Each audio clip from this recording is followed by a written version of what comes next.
Hello, welcome back to Storytime with Nicola. Today I'm going to read you a story sitting beside my wood stove because it's chilly outside. We had snow this weekend. Do you have snow where you live? Anyway, the story I'm going to read you is Rosie Revere, Engineer. And this is by Andrea Beaty. And a little while ago, I read you one by Andrea Beaty called Ada Twist, Scientist. You may remember that story. And I told you at the time I would come back to Andrea Beaty because I really love her books. And this one is the one that I first discovered that made me know about her writing, and I really enjoyed it. So here we go. This is the story of Rosie Revere, who dreamed of becoming a great engineer. In Lila Greer's classroom at Blue River Creek, young Rosie sat shyly, not daring to speak. But when no one saw her, she peeked in the trash for treasures to add to her engineer's stash. And late at night, Rosie rolled up her sleeves and built in her hideaway under the eaves. Alone in her attic, the moon high above, dear Rosie made gadgets and gizmos she loved. And when she grew sleepy, she hid her machines far under the bed, where they'd never be seen. When Rosie was young, she had not been so shy. She worked with her hair swooping over her eye and made fine inventions for uncles and aunts, a hot dog dispenser and helium pants. The uncle she loved most was zookeeper Fred. She made him a hat to keep snakes off his head, from parts of a fan and some cheddar cheese spray, which everyone knows keeps pythons away. And when it was finished, young Rosie was proud. But Fred slapped his knee and he chuckled out loud. He laughed till he wheezed and his eyes filled with tears, all to the horror of Rosie Revere, who stood there embarrassed, perplexed and dismayed. She looked at the cheese hat and then looked away.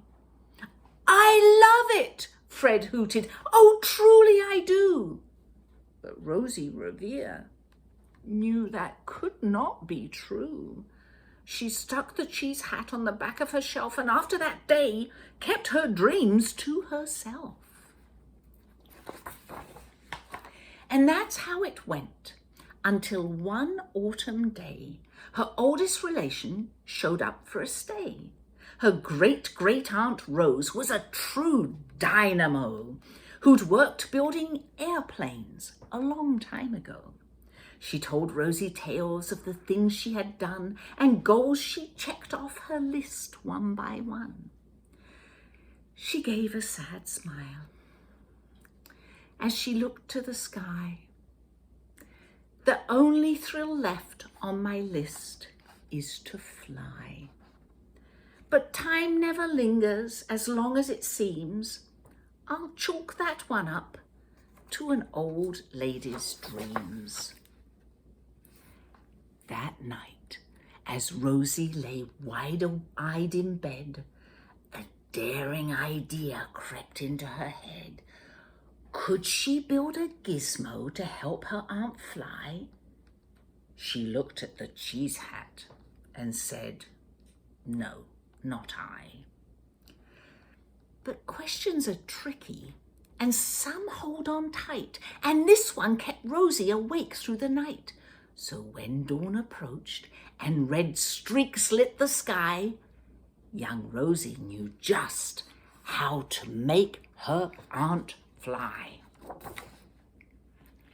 She worked and she worked till the day was half gone, then hauled her cheese copter out onto the lawn to give her invention a test, just to see the ridiculous flop it might turn out to be.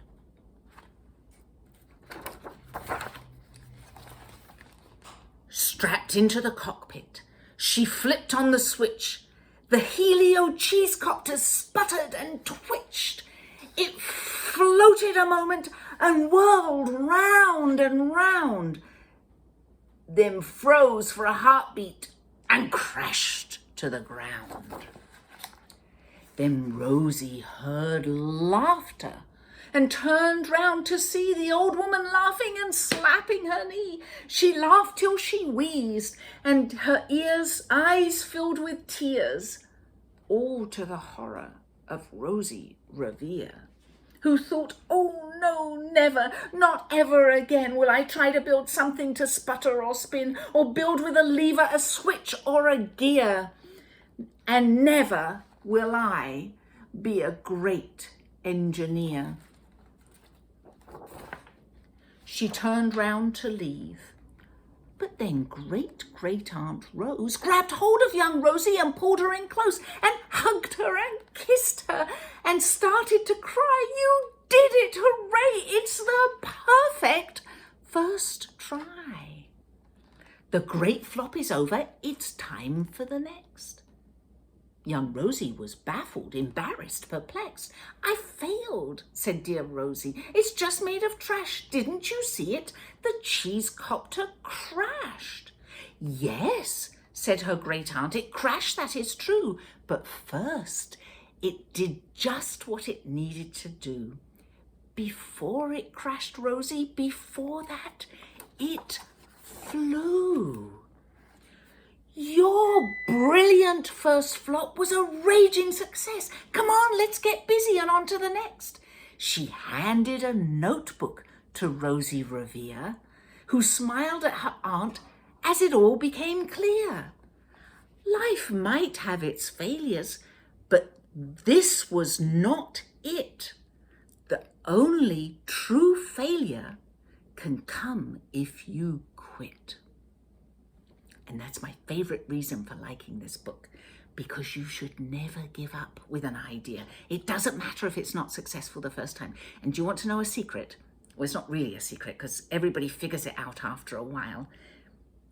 When you figure something out for yourself, it's one of the best feelings you can ever have. But in order to get there, you have to try and try and try again. So don't give up. They worked till the sun sneaked away to its bed. Aunt Rose tied her headscarf around Rosie's head and sent her to sleep with a smile ear to ear, to dream the bold dreams of great engineers. At Blue River Creek, all the kids in grade 2 built gizmos and gadgets and doohickeys too. With each perfect failure, they all stand and cheer, but none quite as proudly as Rosie Revere. Did you like that? Well, I hope you get to building something that's going to be the next great invention. I'm sure you can. Did you see I have a little fan on my wood stove? And you know what? That is not plugged into anything. That is working just from the heat of the wood stove and spreading the air around the room. And that was designed by an engineer somewhere. Maybe that could be you next time. Bye-bye.